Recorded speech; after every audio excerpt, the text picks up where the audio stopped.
Welcome back to page 121. Today we're going to take a look at an offering from Mongoose Traveler, second edition, Boone Embla's Guide to Starports of the Spinward Marches. It's a mouthful of a title.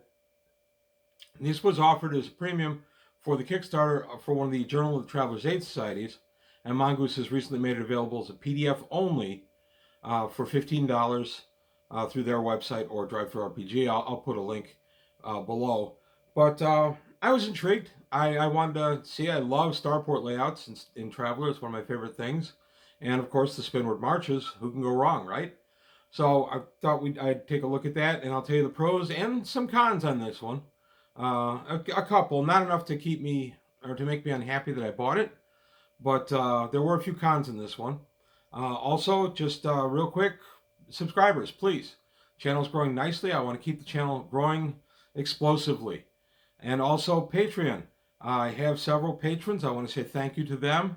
And I want to remind you that you can help the channel grow with Patreon. So please take a look at that. I do offer rewards there. So please take a look. One other quick thing. Jump Point. Jump Point is coming. Real quick pitch here for this. It's going to be in the southwest Chicago suburbs. I should have a date at the 4th of July or a little after that. It'll be sometime in August.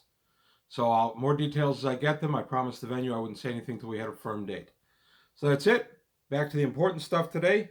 Boone Embla's Guide to Starports of the Spinward Marches. Today on page 121. Boone Embla's Guide to Starports of the Spinward Marches. This is for Traveler's second edition by Mongoose. And it was written by Christopher Griffin and Isabella Treccani Chinelli. And I apologize if I mispronounced her name. It's copyright 2022, so this was part of the one of the JTAS Kickstarter offerings. So if you were in the Kickstarter, you got a hard copy of this. If you weren't in the Kickstarter, you have the opportunity to buy the PDF. I enjoyed this. I thought overall it was pretty well done. There are a few things that maybe minor gripes that I had for it. First off, we meet Boo and Embla, a droin and a Halansai, as they carve a path through the Spinward Marches, visiting notable starports along the way. A collection of diary entries, drawings, items, ships, and people allows you to follow in their footsteps. It was kind of neat. At least we had somebody to kind of guide us through this, so we're following the adventures of these two members of alien races, Droin and a Halansi, and the Halansai are presented in Journal of Traveler's Aid Society number 4. So if you're looking for the background on this, of course, the Hansai, and there's the drawing. Boo and Embla met aboard the Vulture, a Dranaxian Harrier commanded by Captain Prigg. Prigg's reputation as a fearless marauder was beginning to spread as they planned the theft of an Imperial treasure ship. During the course of their robbery, the pair bonded over their desire to protect their friends. Whilst Boo is educated, chirpy, and well-traveled, Embla prefers her own company. Despite the appearances that they don't like each other, they're very devoted to each other. And then, having received their share of profits from the successful heist, Boo and Embla decided that there must be more to life than grand larceny, so began plotting their course across the stars. The story begins with them stranded on Pymain, left by Captain Prigg to fend for themselves in the rimward side of the marches. So there we go. Now we got a nice look at Pymain. And then we get a little personal diary. This is from Boo, the drawing, and she's kind of whimsical, and she draws a little picture of them saying goodbye and everybody, and tells us what they're doing. And then we get the world details on Pymain. It's a vacuum world, and it's kind of neat that we got this. Boo and Embla are traveling aboard a starship of some nature. We don't really know what ship they are traveling in. They do refer to it as their ship, and at one point they hire more crew members, so we're assuming that they bought it with the spoils they got off the big heist. But we're never really told what ship they're aboard. And then later on they have to abandon the ship, and we don't know what kind of middle passage they end up booking on what. But we do get a look at a Pymain fuel shuttle, which is kind of neat. Nice little Tech Level 7 fuel shuttle. Nice deck plan for it. And then we get a look at the starport and the town. And if you're looking for starport flavor, this book absolutely has it. There is a lot of information on individual starports. Personally, I would rather Instead, I think there's 12 or 13 starports presented in this book in 130 pages, which is good. I would have rather see half the starports and a lot more detail, but that's me. The other thing I would have liked to have seen would have been the stats for Boo and Embla. If I'm going to know them and follow them through this book, I'd at least like to know their traveler stats. So then we get to take a look at the Pi main at the starport and the downport. And then we have, this is from Embla's personal diary. They've decided to leave as soon as possible because they really don't like where they are. So they're going to Mora, and Mora subsector in the Spinward Marches. So we get another Boo entry of them singing. And we go to the high port, which is pretty cool. This is a nice depiction of a very large, very busy high port. I thought that was a nice touch. And then several pages on that, we get a nice layout of the downport, which I really liked. I always appreciate downport or starport layouts. We get some designer clothing you can buy there, and then vehicle dealers, transport vehicles, and then we get an ATV. This B-rate transport vehicle, and there's the ATV I just mentioned. And then Embla's personal diary. And what happens is they open and close with each of these personal entries for each starport. Well, we've gone here, we've enjoyed seeing this, we've heard that this place has really good food, now we're going to move on to that. So they're seemingly not trading or doing anything else to earn money or do anything with their ship other than travel in it, which is interesting. I would like a little more detail on what exactly they're doing. I have no idea what kind of money they have, but at one point they're panhandling a little bit to try to make ends meet. And then later on, their ship takes some damage, or has a breakdown. They have to pay to repair it, and then later on still, the ship breaks down entirely, and they have to abandon it. So now we go to Chapter 3, Edenelt. And again, we get nice looks at a nice cross-section of starports.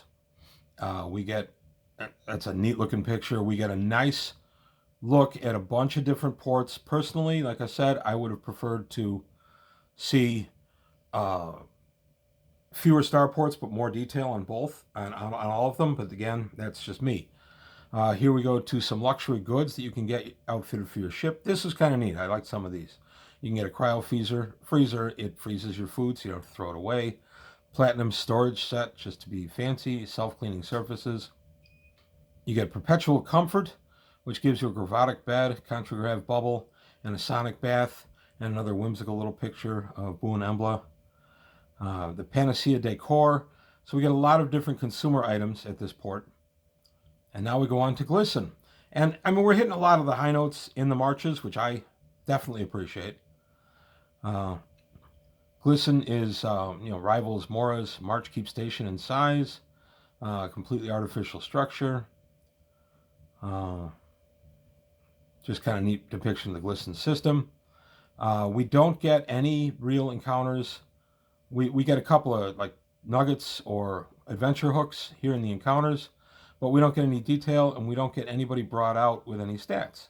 That was probably my main complaint with the book, is as a Traveler GM, I'm always hungry for NPCs, and Mongoose seems to be pretty spare with giving out actual statted NPCs. And as I said, I would like to have seen the stats on Boo and Embla. Here we have studying at the Glips, which is a college that you can study at here, and how to study at it, and how to be a traveler studying there. And then they're going to move on. We had a nice patron encounter here. So we do get some stats on him. Some possible adventure hook for you. And then we go to Flammarion. And these are all familiar places if you played in the marches for any length of time. I started in the marches in the early 80s. And so it was pretty exciting to see a lot of these brought out. And I do enjoy how they were treated. This is a very well-written book. We get a Deep Space Recovery Express Boat Tender and all the stats for it. So there's definitely stuff to represent this book. Security checkpoints, and then there's a nice view of the Flammarion High Port, which I did appreciate. Now we go to Meyer for Chapter 6, and some more of the story on what Boo and Embla are doing there, and then how they find the starport to be. And nice detail. These remind me a lot of the referees guides I took a look at over the last year or so. There were 6 of those. This reminded me a lot of that kind of approach where it's all kind of open, not a lot of detail. It's left for you to fill out. You know, get a nice view of the facility here, which is nice. I did enjoy that. And then we have them leaving again, this time going to Graham in this Sword World subsector.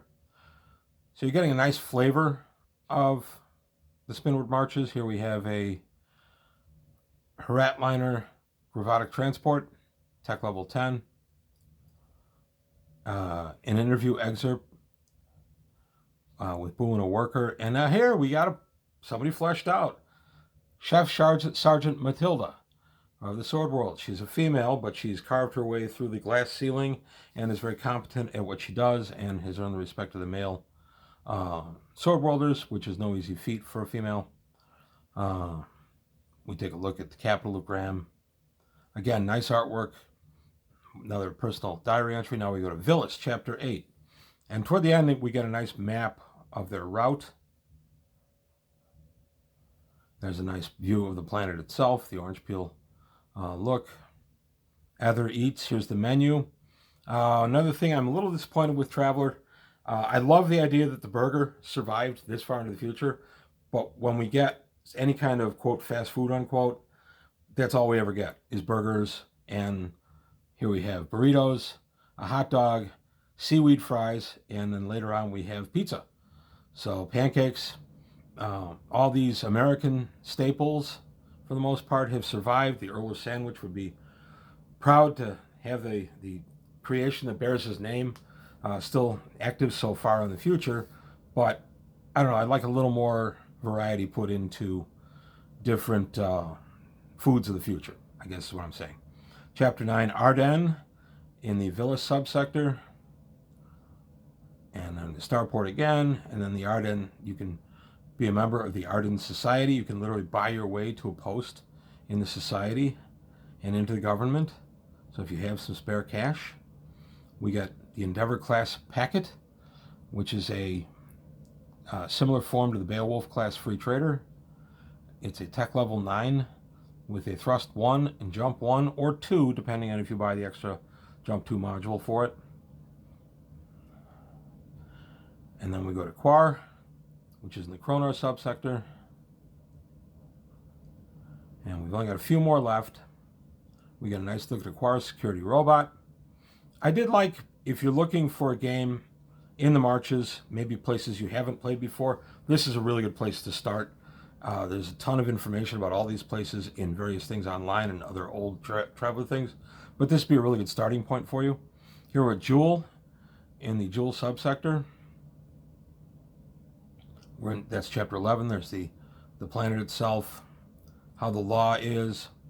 Special circumstances police officer. We have another NPC. We've got some adventure seeds. In this one, Boo kind of gets arrested for a crime they didn't commit, and you have to try to get them out of prison. That's one of the adventure hooks. And then we go to Regina, in the Regina subsector, and their ship is gone. They've lost it. They can't pay to get it repaired, so they have to abandon it. We're at the Credo region at the Starport. And then we had to look at the people, and then, of course, the planet. And then Itaki Tobai, he is an Amindi, and we get all his stats and a lot about his people. And he was from JTAS number 9 for more information on the Amindi. So kind of cross-selling some stuff here, which is fine too. I have no issue with that. Here is it's a nice shot of both of them again, and here is the journey that they take, the route they take starting Pymain, Tamora, Edenelt, Glisson, Flammarion, Meyer, Graham, Villas, Arden, Quar, Jewel, and Regina. You'll notice there are lots of jumps in between. This is more of a storytelling mode than each and every jump and each and every day of their trip, which I also appreciate too. That's just kind of an author's license that they're not going to show us what they had for breakfast every morning. They're just going to show us the high notes, and the high notes were all these different starports. I liked it. I liked this book a lot. I found it a very fun, very relaxing read. Read this on my back porch in a couple of 70-degree afternoons and thoroughly enjoyed it. Again, my grumbling comes, I would have liked to have dived into the individual starports just a little bit more, and I would have been willing to sacrifice a couple to do that. And I would like to see more fully developed characters, especially our two guides, just so I have a better idea of what they're doing. I know whenever I'm developing an NPC in my Traveler game, the very first thing I do is stat that NPC out. And sometimes as you stat it out, that gives you different ideas of what you can do with it. I consider that a very important part of making up the character, and I would like to see a little bit more of that in some of the Mongoose products. That's one man's opinion.